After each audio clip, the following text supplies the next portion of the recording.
The supermarket was nearly empty that evening.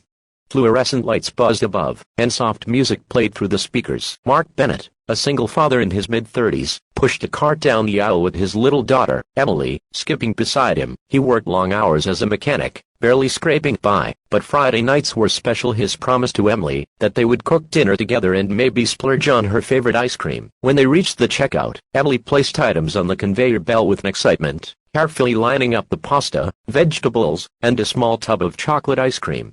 Behind the counter stood a young cashier, maybe in her early 20s. She wore a faded name tag that read Sophie. As she scanned the items, Mark noticed something odd. Her hands were trembling. The scanner beeped unevenly because of it, and at one point she nearly dropped the carton of milk.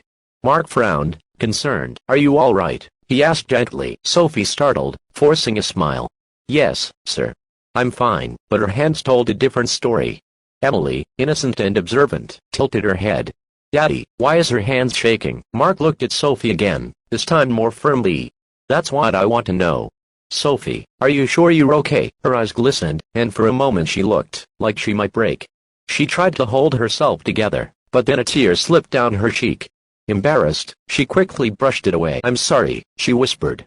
"I didn't mean to. It's just been a really hard day." Mark's voice softened. "Tell me." Sophie hesitated, as if no one had asked her that in a very long time.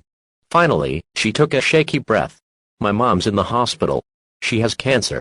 I've been working double shifts to pay for her treatment, but it's never enough. I skipped lunch today, so I could afford her medicine. I guess I'm just tired and hungry." Mark's chest tightened. He knew what it felt like to struggle. Ever since his wife passed away, he'd been raising Emily on his own, paycheck to paycheck. Yet here was Sophie, even younger than him, carrying a burden far heavier. Before he could respond, Emily reached into the cart and pulled out the chocolate ice cream. She handed it to Sophie with her tiny hands. "You can have mine," she said softly. Sophie's lips quivered, and tears rolled freely now. "Sweetheart, you don't know what that means to me." Mark swallowed hard. "Keep it," he said firmly.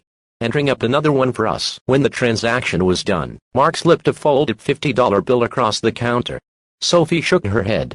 "I can't accept this." "Yes, you can," Mark interrupted. His voice was steady, but his eyes carried kindness. "You're doing everything you can for your mom. Don't push yourself to the point of breaking. Let people help sometimes." For a moment, Sophie just stared at him, overwhelmed. Then she nodded, clutching the bill like it was a lifeline.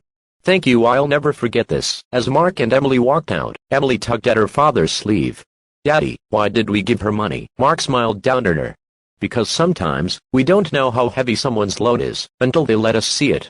And when they do, if we can make it a little lighter we should." Emily thought about that for a while, then grinned. "So kindness is like ice cream. You can share it, and it makes people happy." Mark chuckled, hugging her close. "Exactly, sweetheart. Exactly." That night, Sophie sat by her mother's bedside in the hospital, holding her hand.